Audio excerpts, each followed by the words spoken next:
welcome to XPReport, your fortnightly, mostly consistent place for gaming and all digital and all analog and all everything. Yeah, semi-consistent. If this is your first time here, we are a podcast about game news, all games news, spanning digital and analog. If you've been here before, thanks for coming back. So I don't think either of us have anything super big to announce for ourselves personally. So I think we can probably just get into news, unless you've got something. No, if at some point you're watching via video, you'll notice that my background and stuff is changing. Just slow but sure, still settling into the new place that I'm at. Mine is as boring as ever. Honestly, I want to get some bookshelves and like tabletop it up a bit, like our good friend Noble's done. I was just gonna say, take some notes from Noble. That his shelf is so nice. It is. Like the gaming world, we're pretty much on hold for personal news, I guess, until all the awards. Like, there's so many events happening in June. Like, it's hard to get any news out of anything at the moment. And speaking of things happening in June, Dune. That's in 8 days, something like that. Which is going to be taking up basically all of my free mental time. Yeah, I've taken 1 day off for it. We'll see how it goes. I think it'll be really good. I guess for me, I did finally get the pre-order that I got for Daggerheart. So I got a nice, pretty book. I should have brought it in with me, but I didn't. It's all right. I'd like to get people can see it online. It's very pretty. The book is very pretty. I'm very happy. Been playing the playtest. Nice. So, let's get into some game news. Yeah. First off the bucket list is Asmodee Spending Spree. Do you know much about Asmodee? They're a board game. Not really. So do you know Embracer Group? No, you're going to have to educate me like right now. Embracer Group it's a big conglomerate that buys lots of other studios. They own the company. I think it was Coffee Stain, which published Valheim. They do heaps. They own heaps. They went last year or the year before, went on a big spending spree after COVID because everything was cheap. Buying up a bunch of studios. They're like, oh shit. They had a deal with Saudi Arabia that fell through. I think it was Saudi Arabia. So they're like, oh, we can't afford all these studios, so they just closed a bunch of them. They've sold off Asmodee, and now Asmodee is now doing the same thing. All these, because of all the tariffs and stuff, all these board game studios are like, yeah, we're kind of closing up shop. So they're just trying to buy as many of the ones that are basically going under as possible, and that's a terrible idea, but that's what they're doing. Well, I mean, we'll see. We'll see what that means.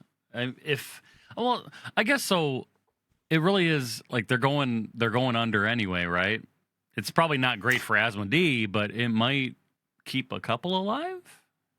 Question mark? Yeah. I don't know, I'm in two ways about it. Yeah, it'd be good for those places to keep going, but they're just getting bought for their IP. Like, none of the staff, none of that is probably going to not stick around for long. Yeah. Like, it'll be like, oh, yeah, stay on, teach us how this product... Okay, fuck off. Unfortunately, is how it's going to be. I think in the long run. Yeah.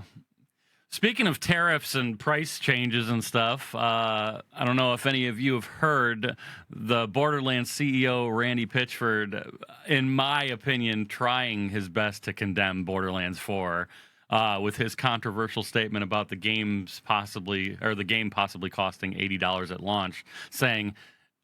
first off, again, he's the CEO, saying, 1, not my call. 2, real fans will find a way to make it happen. Whether or not that's the case, holy crap, what a mindset and play by Randy. He has said so many problematic things over the years, but also I played Borderlands 3, I played Tiny Tina's. I genuinely think the games are getting further and further away. Like, they're trying to be too funny now. Like, they were funny because they were ridiculous, and now it's like, now they're just trying way too hard.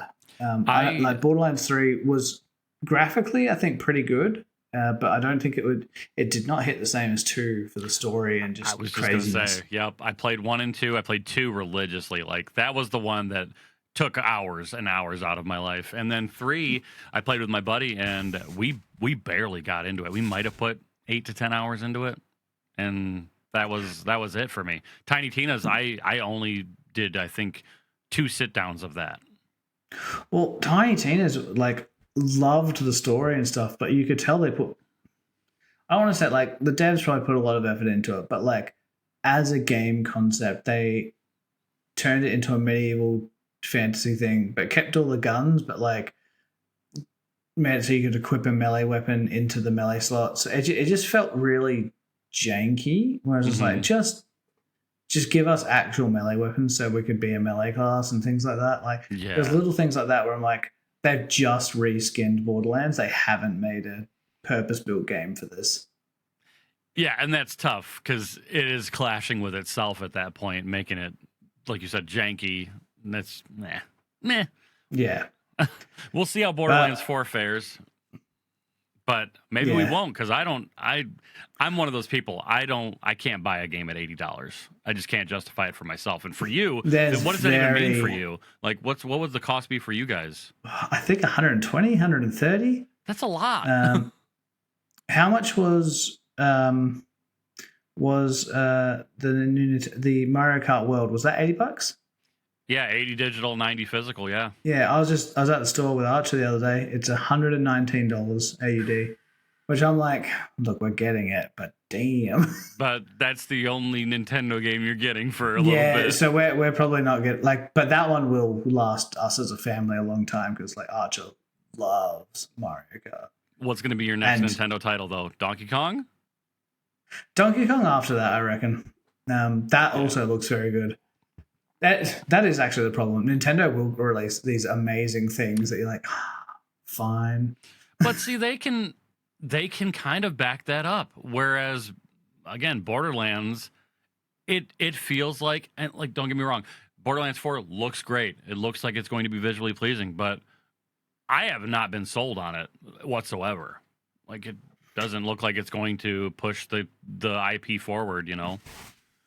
Yeah, I definitely think that's the case with Borderlands, or just that company in general. Like for them to raise their price, they're just doing it because other people are, not because they're putting more into the games. Yeah, which sucks. Yeah, but more companies doing more crappy things. Fortnite hit with a SAG-AFTRA unfair labor complaint. Essentially, they had permission from the James L. Jones estate and him himself, because he wanted the voice to go on, to make AI out of it, and they did that. But that clashes with one of their other things where they've said to SAG-AFTRA, like, hey, we won't use AI, like we'll like talk to you before using an AI voice, because someone might be able to do that voice. And they didn't do that. So while they had an agreement to use the voice, they didn't have an agreement that, like, they've made an agreement with another body that they wouldn't do this. Yeah, they didn't clear it with the proper people, and they just went all in on the AI Darth Vader, which is very epic. They're going to do a lot more moves like this. They are more and more asking for forgiveness, not permission. Like it's the same with like they're taking their games off Steam or trying very hard to. Literally everything that they do. Yeah, they're just trying to throw their bodies around into it, and if they don't get backlash, great. If they do, well, they'll pay a fine or sweep it under the rug if they can. Yeah, I don't like where it's going. They did do some good things with the Apple stuff, but outside of that, I think that portion is going to be be with all of the unfair fees and stuff. On like the App Store. It's good for everyone. They did it for selfish reasons, though. Oh, of course. Anyone who was to say not would be wrong. Yeah, and speaking of which, I know this doesn't pertain to you or I, but Fortnite is finally back on the App Store on iOS devices after however many years it was away. For those interested. Yeah, which is honestly probably a good thing for the people that want to play it. So I played Fortnite for a couple years. Never thought that game would translate well over into mobile devices, but if you like it, you like it. It's just so big, and I don't understand it. I'm never going to understand it. I don't think it's a bad game. I just don't think it's the best game ever that it seems to translate to for some people. Yeah. I don't know. I like the idea. I both like and don't like the idea of it, like having the metaverse feel to it with all of the different stuff you can do in it. It's just I don't want. Go ahead. Yeah, I really don't like it because that's literally stopped me playing for some of the things that go into it. I was like, look, I don't. That's why I never touched Lego Fortnite. Yeah, Lego Fortnite. There's no reason that Lego. It is a separate game that they've purposely put into there to make their little ecosystem work. I'm like, I don't want to. I don't want the Lego brand. Mm-hmm. Yeah, I don't want to have to launch Fortnite to play an entirely different game. That doesn't seem great. Which is I think we've talked about it. I don't know if we've talked about it on this episode, one of these episodes or not. But one of the later ones. If Rocket League, which is owned by Epic now, ends up getting imported into you have to launch Fortnite in order to play Rocket League, that'll probably be the last time I play Rocket League, and I've got over 3,000 hours in that game. It's just the way it is. It's an unnecessary step for me. Yeah. We'll see where it goes. For the labor thing, they'll pay a fine. They might take the AI out, though people are going making heaps of TikTok videos and stuff about it. So they'll probably drag it on as long as they can. Yeah, they either have to remove it or pay a fine. I mean, any publicity is good publicity for them. Surely they'll it they'll does let it feel go. like it. All right. Yeah, go ahead and do the next one. Yeah, I'm not big on Star Citizen, so I don't know. I have always said it is not. I don't think it's going to be a huge game. It is going to be huge in game tech. The tech that they are making is genuinely amazing. I don't know if you've looked at some of the videos of their server meshing or what they've done with going into worlds and stuff. It's really cool. No, I haven't. Them and No Man's Sky, I think, really cool stuff. But what sucks for them, they've lost a few people that are in their server meshing all their server stuff, which is kind of like the heart of the game. Because they don't want what June is doing with the multiple shards of servers and stuff. Yeah. They want everyone in the same universe at the same time. That's what they're aiming for. And they've lost a bunch of people that are doing that. Did they lose those devs due to finding other work or lack of funding? Do you know? It's definitely not lack of funding. I don't think I've seen a disclosed reason, but it has to be. If multiple people are leaving, there's either they've lost faith in what they're making, or that was going to be my next thing. If there's crappy work conditions, yeah, or just working conditions. Well, my big thing about Star Citizen is I wanted to give it a go, right? But then I saw that it was really tough on rigs, so my computer at the time definitely couldn't have taken it on. And then the idea of paying your way, paying a ton of money to get into a nice ship when you would start the game, that kind of stuff just kind of rubbed me the wrong way. Looks great. I've seen people playing it. Doesn't look like there's a whole lot that you can still do, even however many years into its life it's been. I would assume off the bat that the lead server devs that had left were just probably at that point where this is never actually going to be a full blown thing, and want to focus their time on something that they can get behind a little more. No, that's probably true. I hope they get to, because it's really hard out there for devs at the moment. There is not many jobs, so I hope they get into something good. Well, I mean, I had heard that they were working on the main guy was wanting to work on a whole other project too while this was going on. I heard that quite a while back. They're doing the single player version of Wing Commander or something, which is using the Star Citizen engine. Okay. Haven't heard much about that recently either. Well, that's strange company. Another thing with Escape from Tarkov as well. the lead guy there is also wanting to work on like a single player game. And I think if you have a game that's got a like a life, a multiplayer life to it, and it's doing well and it has people invested in it, and you're going off and doing something else, like, I'm not saying you can't do multiple projects, but if you're focusing on something else, I feel like that's a pretty big slap in the face for the people that are paying into what you've got already. Yep. With the Star Citizen thing, the single player game is in the same universe, I believe, and it is part of that story. So, like, it's kind of like for the people that don't really want to get into the full PvP, blah blah blah stuff, like, you have an experience that you can't have. Don't know too much about it, because I wouldn't mind playing it one day, but it's probably gonna be a long way off. Yeah. I would probably prefer a single player experience myself. Same. All right.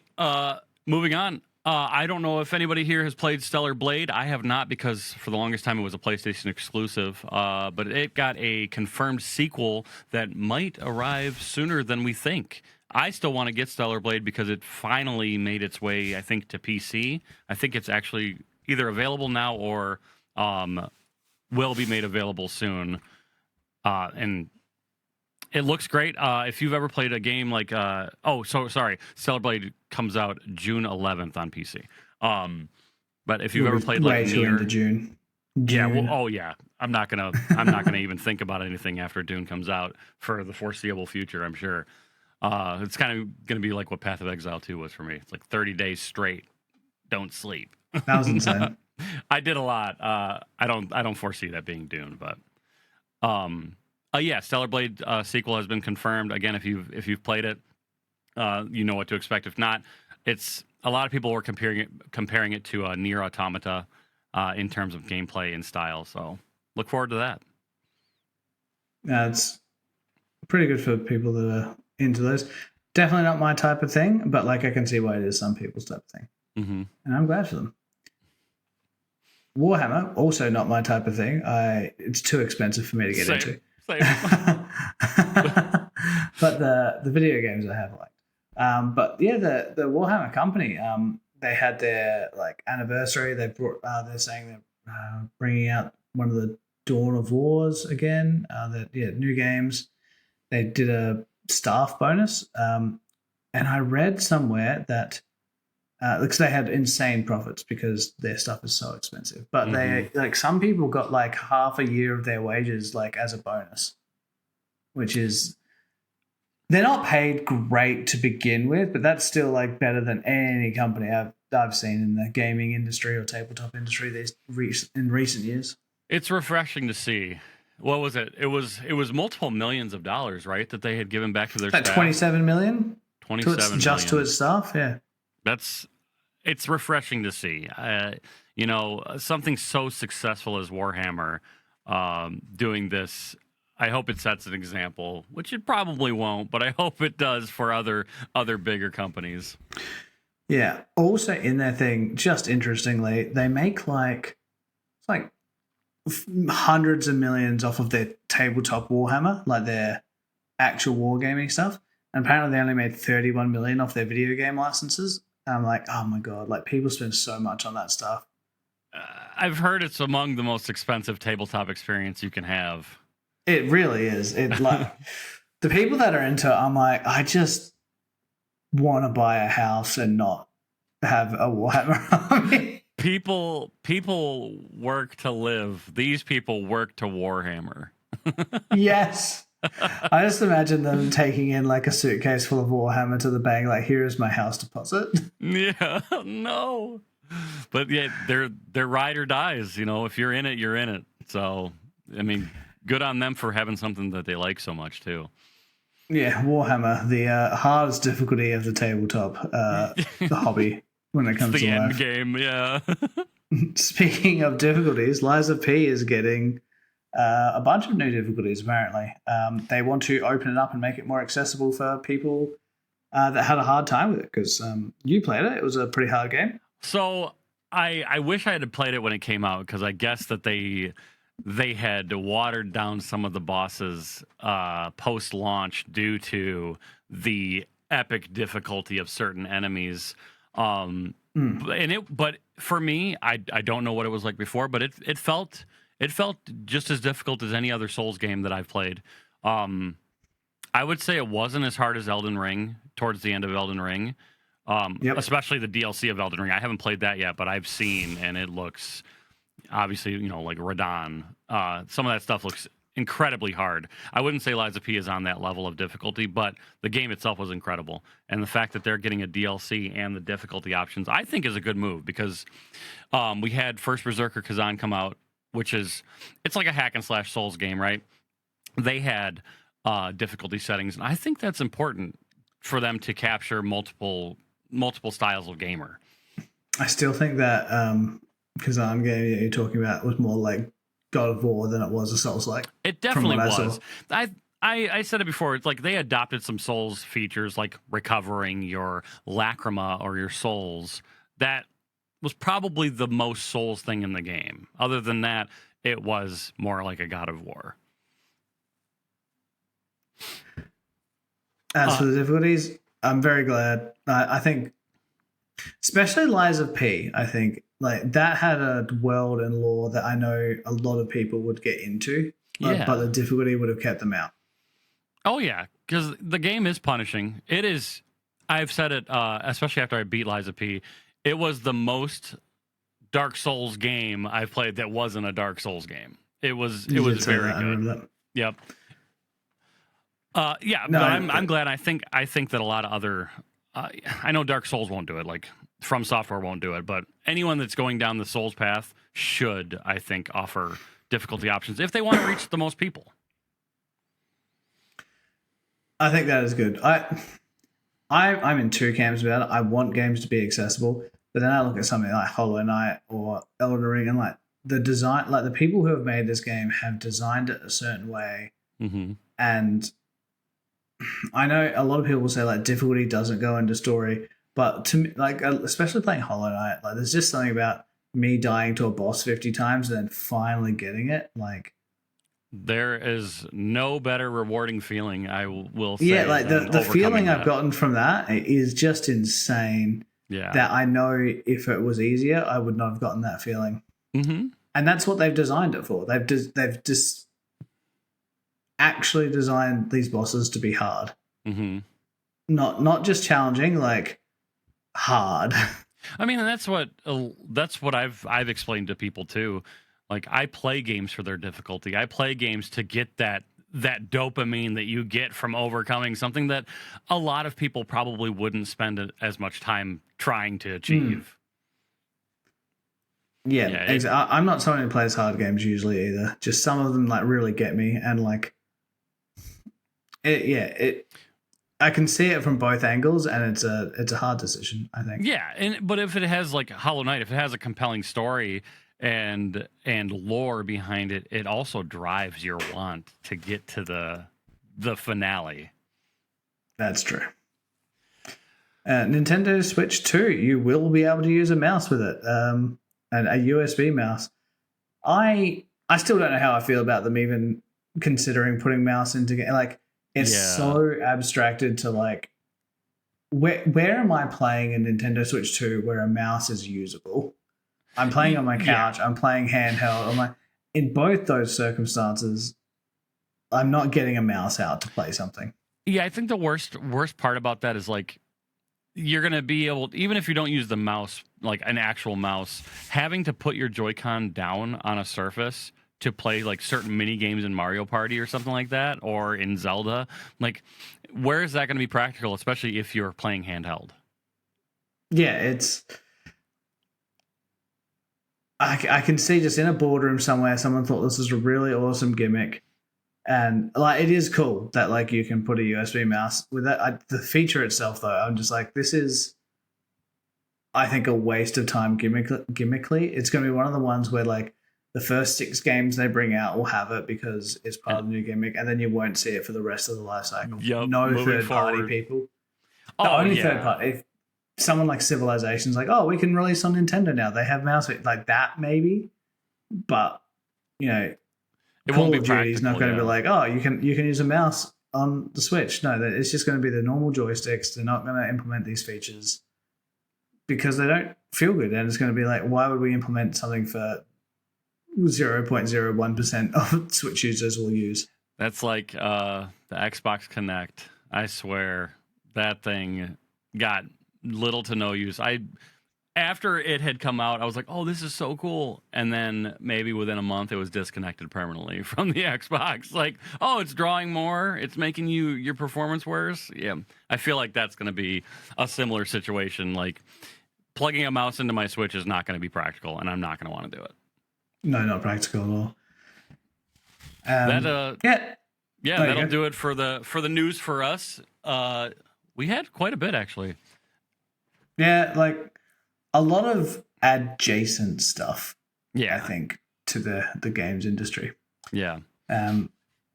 But as always, if you want to leave a comment, if you disagree with any of our opinions, and we have many about the news, you leave a comment on one of our things. You can leave comments or reviews on Spotify, Apple, Stitcher, wherever you listen to podcasts, or don't.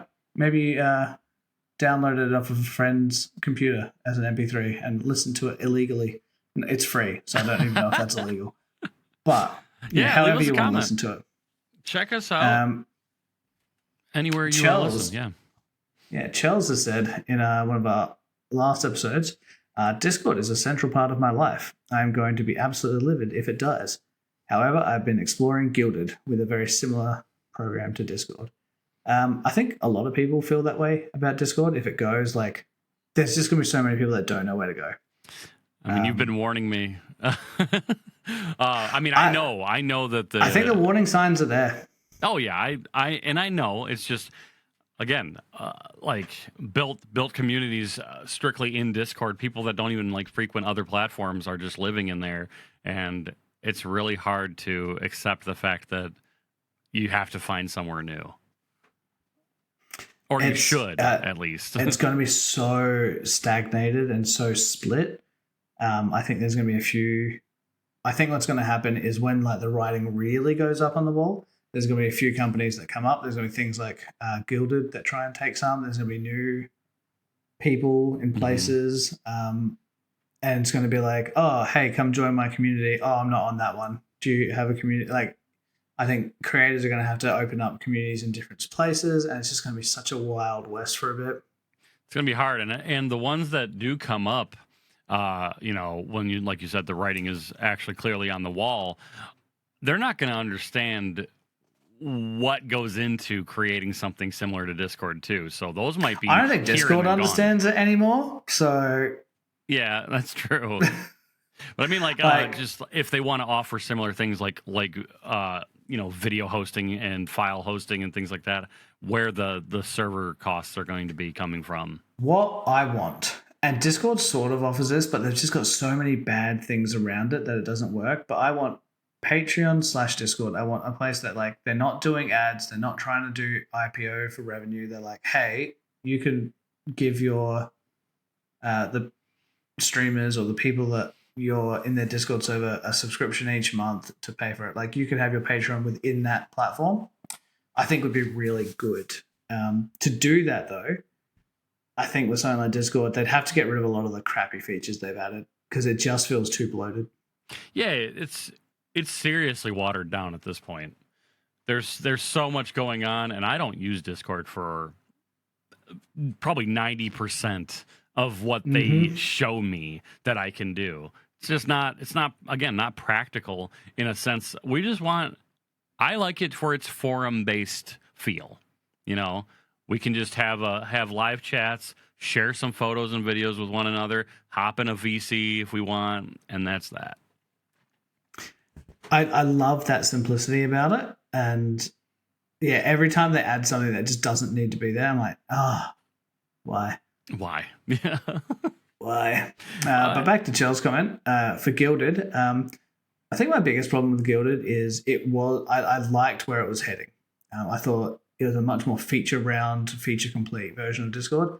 And then Roblox bought it, and I will refuse to touch anything that Roblox touches. They've had many, many concerns with minors and children that I just cannot accept. By all means, for anyone that wants to use it, they should, if that's what they really want to. But yeah, I will always stay away and tell other parents to keep their kids away from it. Yeah, that's where I also have a conflicting feelings. Like, I want something that's going to be at least similar to what we got with Discord, and Gilded does look like it would be able to fill those shoes.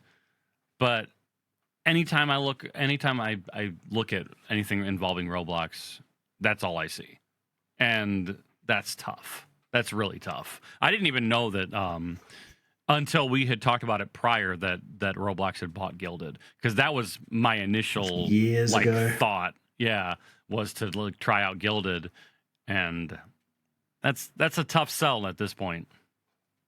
It won't be for most people, only for informed people, which is like, it's just how the gaming community works. Like, a CEO could murder someone and they'd be like, yeah, but like, I really like shooting zombies, so you know.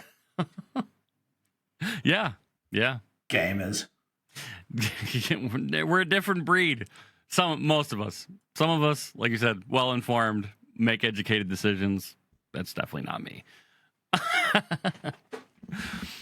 All right. Yeah, well, thank you, Chelsea, for the comment. Again, if you guys want to chime in, feel free to drop a comment on any of our videos as you're listening, and we'll do our best to read them, chat about them, and give our 2 cents. Releases. We have a few game releases. I think you've put all of them here. The only one I'll go with is that isn't on the list, but I'll bring it up anyway, which is Daggerheart. Came out on May 20. New TTRPG, fantasy vibes. I think it's kind of like, if you like D&D or Pathfinder, you'll probably like it. It's made by the people that made Critical Role. They have a mini campaign coming out using it. I think people are very much curious whether Critical Role are going to use this for their next big campain. I think they will. Like, why would you make something like this then not use it?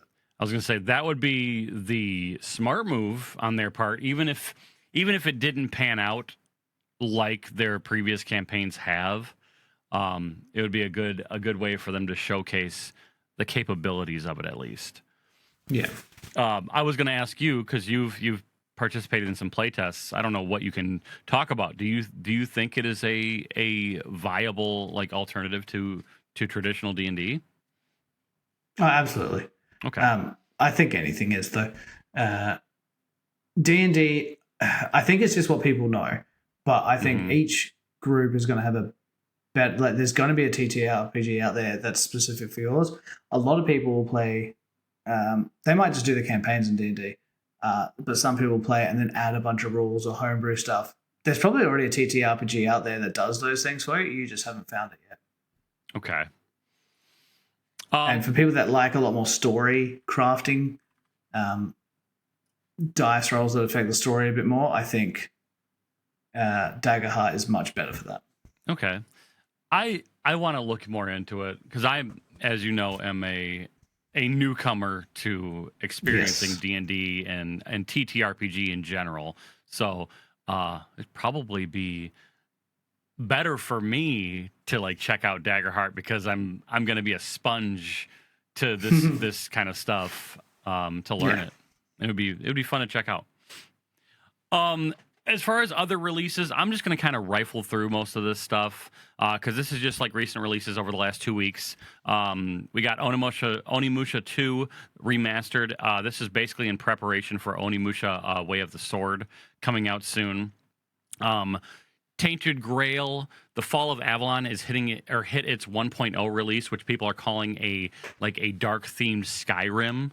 So it's an open world kind of grueling type combat game with a lot of exploration capabilities. So if you like Skyrim, things of that sort, check it out. Blades of Fire. It's not a PC release. This came out, I think it's on PlayStation and maybe Xbox Series. This is from the creators of Metroid Dread and some of the Castlevania games like Lords of Shadow. Came out. This is again more has again some Souls-like features, but it's more of a built on combat and crafting and forging your own weaponry in the game. I haven't seen too much on it. Looks interesting. Looks pretty. Check it out. The one game that I was most interested in this list was Deliver at All Costs. I don't know what it is about this game. I don't play a lot of like games involving like just driving around and stuff, but this game looks insanely fun. It is a delivery game, but the entire environment is destructible. You're driving like a pickup truck and you're just blasting through buildings and stuff. It looks like it's a huge dopamine hit. I haven't checked now. It does look a bit funny. Yeah, it looks like you'll get some fun moments out of it. Lynked, Banner of the Spark hit its 1.0 release, which people are calling a hybrid life sim. Hades meets Animal Crossing meets Monster Hunter, is what I read. Yeah, I'm looking at it, and it's mostly positive from the reviews, but I think it's a bit all over the place. Of like, I'm looking at like 4 different screenshots, and each is like a different gameplay. I'm like, oh, is this doing too much? A lot of those games, I think, they're trying to cross a bunch of games together, and then it ends up being just what am I doing in the game? We had spoken about Warhammer doing their festival earlier. Speed Freaks hit its 1.0 release over the past 2 weeks. It's a silly, crazy game that's it's very cheap. It's very affordable. It's like $15.99 or something like that right now, and it reminds me of like Twisted Metal in ways. Yeah, it looks silly and fun. I kind of want to get it actually. Yeah, I mean it's again for a Warhammer game, super affordable. Check it out. See if it's something up your alley. Fantasy Life I, The Girl Who Steals Time, just released. For the price point, I personally don't know if we'll check it out because it is a $60 game, but it is like a chibi style JRPG. A lot of people have been looking forward to it. I've been watching Shadow at Noon play this a lot. It looks really good. I kind of want to play it with like Keirron and maybe some other friends. It'd be cool. Yeah, it looks interesting. I just don't know if I could, again, like at this point where I'm at, justify a $60 purchase. And I had never games heard of are really putting us in that position of like, you don't get 4 games now. You pick the one and you stick with it. We're going back to like when we were kids. We're like, all right, I'm going to buy this one game with my pocket money, and this is the game I get for the year. Yep. I'm going to play the shit out of this. I think that's where like Game Pass and stuff are really going to start to shine with all of these price hikes. Yeah, but they're going to get more expensive as well. Oh, surely they will. They're going to follow suit in some form. We might see a $20 Game Pass instead of a $15 Game Pass or something like that. The last 3 things we got, a game called Roadcraft just came out. Again, it is what it's called. You're out here doing construction stuff. You do. You craft up some roads. The sequel to Monster Train came out, Monster Train 2. Looks good. If you're into like deck building type games, it's fun. Check it out. Splitgate 2. Wish they called it Monster Monorail or something like that. Monster Monorail. Just to, and no 2, just that's it. That's the sequel. Yeah, no, it's a sequel. They've advanced the technology. Yeah. Monster Maglev. Splitgate 2 hit its open beta. If you've ever played Splitgate, the game didn't last that long. It's like a Halo meets Portal. I really, really liked it. Me and my friends played a shit ton of it. I actually got pretty good at it. On my TikTok, when you get bored, Ronnie, have a look. There's one video I have on there, which I got 3 headshots and killed the other people in the match in 3 shots in about 3 seseconds. Oh my gosh. And I was like, I will never do this again. This has never happened before. I don't know how this happened. It is an interesting game. I love the Portal aspect. Yeah, I played a little bit of it. My buddy exists. He loves it. He's been playing the open beta. He played the first one. He thinks it's great. He doesn't know why it didn't do great. So It's too hard. The extra mental load of having to worry about portals, I think, puts a lot of people off, especially Twitch shooters. People that are good at Twitch things, when they have, it's different when you have to think about.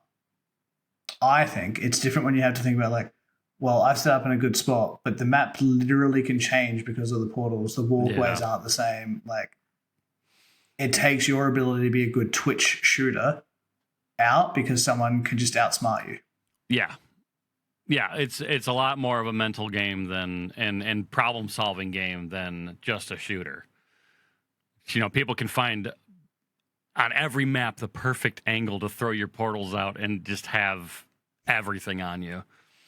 I know that's probably why I didn't do too well in it. Like people were just jumping through portals, taking me down, and I'm just like, my brain is melting trying to fathom what's happening. I loved it. I was so big on, like, if I was anywhere for longer than 5 seconds, like, you had to be portaling, and I like was just portaling it. Like, portal was your travel, and like if you were running, you were doing the game wrong. Yeah. Yeah, we'll see what happens. The open beta is going on right now. And speaking of actually open betas, I know I didn't put this down, but Rematch, the 5v5 soccer game, they have another beta starting tomorrow at the time of this recording, May 28th through the 31st, I believe. Okay. You all probably won't even hear this before the beta is over. So, but yeah, that game looks fun. I played the first beta. Great 5v5 soccer with like stylish moves. It's really cool. And then last thing on releases, the game Sea of Stars, which I think is one of the greater games of recent years to have released, got their free DLC, Throes of the Watchmaker, which just before that, they had released a co-op content update to the game and new I want to say difficulty, but new like skills and things like that. And then Throes of the Watchmaker, again, is a free DLC, which in my opinion is going to make it to where I'm going to go play the entire game again. The game is incredible. If you like JRPGs, games that like pay homage to the old pixel art games, you'll love it. So check that out too. Sea of Stars does look very pretty. It's so good. Great story. I'm a crybaby. I cried multiple times playing it. If you like lore. Have you played Life is Strange? No, I have not.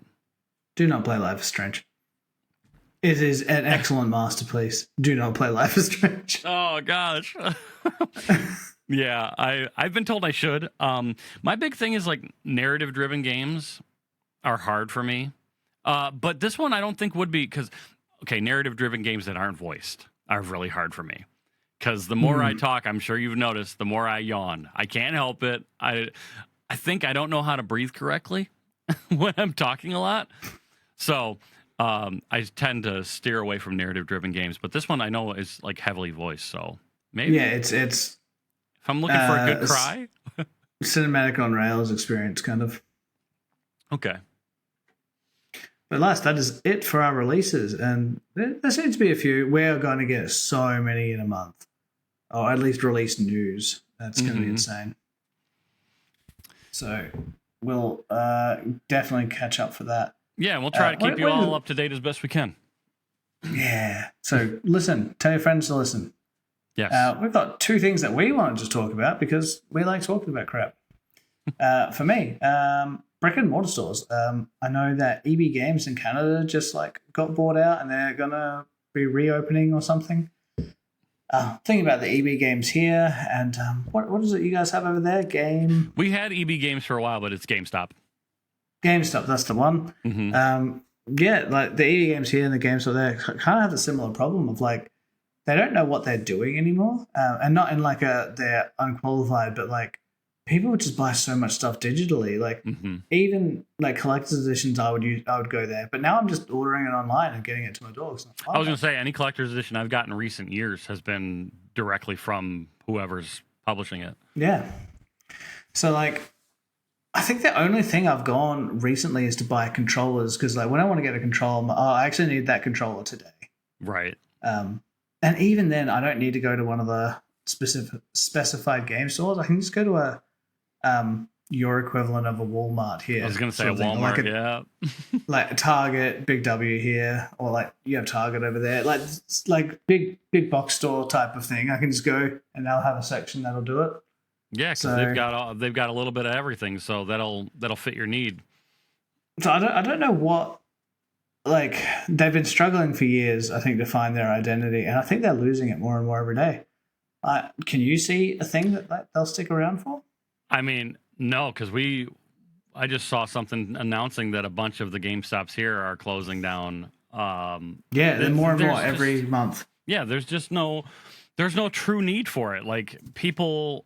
There is no more waiting in line to get a game release. You know, you just pre-order it, and half the time you get to preload it, and the moment it goes live, you're in. You know, and again, collector's editions. The last 2 collector's editions I bought were from Square Enix directly. You know, I pre-ordered, and it showed up days before the release too. Like, it's just there's no reason for me personally to go to any of these stores. I think the last time I stopped into a GameStop was when I had taken my kids to see if they could buy something that they wanted. But for me personally, no, I haven't been. That's literally what I did with Archer. Is we took him like for his birthday, and like, oh, what games do you like, and blah blah blah. Yeah, and like even then, we didn't do that at one of the GameStops. We did that at Target. Yeah, so the ones that are made specifically for video games and whatnot, I do think that brick and mortar is probably an unnecessary expense at this point for a lot of them. I think it is, like, because there's no identity. Like, you're not stopping in and asking. Like, I remember when it was like a spot people would sort of almost hang out in because they were talking to other people that work there. But like, no one does that anymore. You just talk online to people. You're not going to hang out at those places. It just needs to be some shelves that a retail worker sells you some stuff at. Realistically, and a lot of gamers are heavily opinionated, and I don't know if you've ever had conversations with people who work in these stores, but a lot of my conversations are just basically, I tell you what I like, they tell me what they like, and then this good talk, see ya. It's not. No, the people here are actually really, really nice. Really? Yeah, well, I mean, at least in my experience, it's more of just like a clashing of like interests, and that's about the gist of it. I can definitely see it happening. But yeah, I don't know how, like you said, like brick and mortar stores, I don't know how much longer they can justify keeping their doors open, and unless something changes, and you know they bring, I just don't know what can change. Yeah, a bunch of trying to sell collector's edition and clothing and like merchy type of stuff. I'm like, again, I'll just get it online. Yeah, they would have to like seal exclusivity deals that you can't get it anywhere else, which that's not even worth it for the people putting it out. Exactly. Yeah. Exactly. I don't know how much longer we'll be seeing them like the specific themed stores like that. Probably not much. I think it'd be a thing that I'm telling my kids, like, we used to have these places that you went and bought. Back in my day, we had to go in person to buy games. Back in my day, we had to go to GameStop, not Game Now. Oh gosh, something that's what we'll sound like to the kids. Yeah, I mean, I'm already telling my kids, well, we didn't even have internet when I was your age. So, that must be so weird to them. Right? We had to go outside and we had to put sticks on the ground and make them into spears. Oh, Lord. That was something that I used to do. Fair enough. All right. So that's me for that one. Yeah, let us know what you guys think. Do you think brick and mortar stores are still relevant? I don't know. One angle we're not thinking of is countries that don't have great internet connection or great mail services. I guess that's because I think that everywhere should, but everywhere should, but there are a lot of places in the world that do not. That's true, including in the US. That's also very true. Yeah. I mean, the problem is big franchises probably won't even bother going to those kind of places, because if they don't have great internet, then they probably don't have the means to financially support those places. I don't know. That's my opinion. Maybe I'm wrong on that. We'll check back on episode 104 in a few years. Yeah. My topic that I want to talk about really isn't much of a topic. I'm looking for input here. I have beaten Clair Obscur Expedition 33. I have basically 100% of it. There's only a couple things that I've missed in terms of achievements. My question to all the listeners here is, what do you do when you finish a masterpiece of a game that's so good that it leaves you feeling hollow when you move on? I'm playing a game called Mandragora right now, and all I think about and all I can hear in my head is the soundtrack for Clair Obscur. And it's all I think about. It's hard for you because it's your job. I think for most people, they probably step back from playing games for a little bit. Yeah. Well, I think that's almost where I get on, and I streamed yesterday, and I just feel like an emptiness inside of me right now where Expedition 33 used to be. It hurts. So that's what I felt after playing Life is Strange 1. Okay. Like, I'm glad they brought out more games, but afterwards I was like, I can't play other games right now. So was that your approach, is to just take a step back and let yourself reset? I think I watched some movies and just chilled, cleansed your palate. Because it's hard to get into another world after you've just been torn apart in something else. Yeah. And if any of you have played Clair Obscur, that game does that. That game completely takes you for a ride, and if you get immersed like I do, some things just won't ever be the same after that. Which actually, Sea of Stars as well, which we just talked about. Sea of Stars did that to me too. My answer is not play it, which is hard for you. It's hard for me because that's what I do. But yeah, I'm looking for any other input. You went into another story game. Do you need to go into a Rocket League stream? Not that you should do a Rocket League stream, but right. The idea of what's a game that doesn't have a story, or you're not working towards something in. Even Path of Exile 2 would be good. Just I'm just going to run some things today. Well, that's what. It's funny you say that, because yesterday specifically when I was playing Mandragora, I'm like, man, maybe I should just load up Final Fantasy 14 and just do some dailies and just hang out, because holy crap, I can't get my mind off of things. Maybe not Final Fantasy 14 because your numbers always dip when you do that, but. Well, I'm not thinking of it from a business standpoint. It's more of a what am I going to do? Everything's a business. I know. I know. Path of Exile 2, I do need to go back to it, though, because I haven't since the update. But I hear it is good. If any of you have any suggestions on what you do after you play a game that's changed your life in ways, let me know. But that's all I've got. To hear what people think. Yeah. So if you liked or disliked anything on this episode, we want to hear what you guys want us to talk about. So let us know. Give us a review. Email us, podcast@scalebound.au. You can find us on Spotify, Apple, Stitcher, Pocket Cast, anywhere you get podcasts. Give us a review. It definitely helps the show and tells us whether your review is bad or good. It tells us what we want to see more of. Yeah, we want to look for ways to improve, look for ways to do things better for you guys. If you think that even the format of how we present this stuff might, not fit well, let us know. We're hoping a year from now we are a finely tuned machine and we've got this down to an art form. But we're definitely getting there. Yeah, we want to get there better. At the moment, we're sort of living out of your Discord and the Scalebound Discord. I don't know if we need a special home for this. I guess I'm keen to hear what other people think.